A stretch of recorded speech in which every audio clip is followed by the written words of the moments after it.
D K Shivakumar ಅವ್ರನ್ನ ಭೇಟಿಯಾಗಿದ್ದರು. ಈ ಪಕ್ಷದಲ್ಲಿ ಆಗಿರುವಂಥ ಏನು ತಾರತಮ್ಯ ಅಂತಿರೋ ತಪ್ಪು ಅಂತಿರೋ? ಇಲ್ಲ, ಅದಾಗಿದೆ. ಅದೇ ಅಲ್ಪಸಂಖ್ಯಾತರನ್ನ ಹೊರಗೆ ಹಾಕಿದ್ದಾರೆ.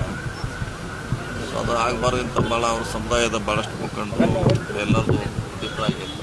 ನಿನ್ನೆ ಅಧ್ಯಕ್ಷರಿಗೆ ಕಡಿಮೆ ಮಾಡುವಂಥ ಪ್ರಯತ್ನ ಮಾಡಿದ್ದೀನಿ. ಮುಂದಿನ ದಿನಗಳಲ್ಲಿ ಸರಿ ಮಾಡೋಣ ಅಂತ ಹೇಳಿದ್ದಾರೆ. ಅಂದರೆ ಯಾರು ಮನೆ ಮೇಲೆ ಇಡೀ ದಾಳಿಯಾಗಿದೆ ಸರ್. ಗೊತ್ತಿಲ್ಲ, ಅದೇನು ನನಗೆ ಐಡಿಯಾ ಎಲ್ಲ ಆಗಿರ್ಬೋದು.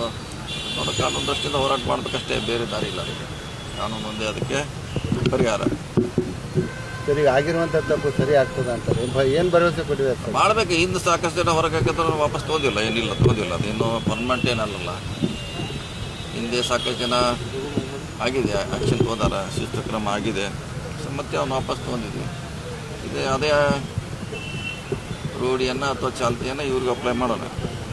ಸರಿ, ಯಾಕೆ ಫಲಿತಾಂಶ ಬರೋಕ್ಕಿಂತ ಮುಂಚೆನೇ ಕ್ರಮ ಆಗಿದೆ? ಏನು ಸೋಲಿನೇ ಭಯ ಕಾಡ್ತಾ ಇಲ್ಲ? ನನಗೆ ಗೊತ್ತಿಲ್ಲ ಅದ್ರ ಬಗ್ಗೆ. ಆದರೆ ನಾವು ಆ ಸಮುದಾಯ ನಮ್ಮ ಜೊತೆ ಇದೆ ಸಂಪೂರ್ಣವಾಗಿ. ಸೊ ಯಾರೋ ತಪ್ಪು ಮಾಡಿದ್ರೆ ಯಾರೋ ಬಲಿ ಆಗಬಾರ್ದು, ಅಷ್ಟೇ ನಮ್ಮ ಉದ್ದೇಶ. ಸೊ ನೋಡೋಣ.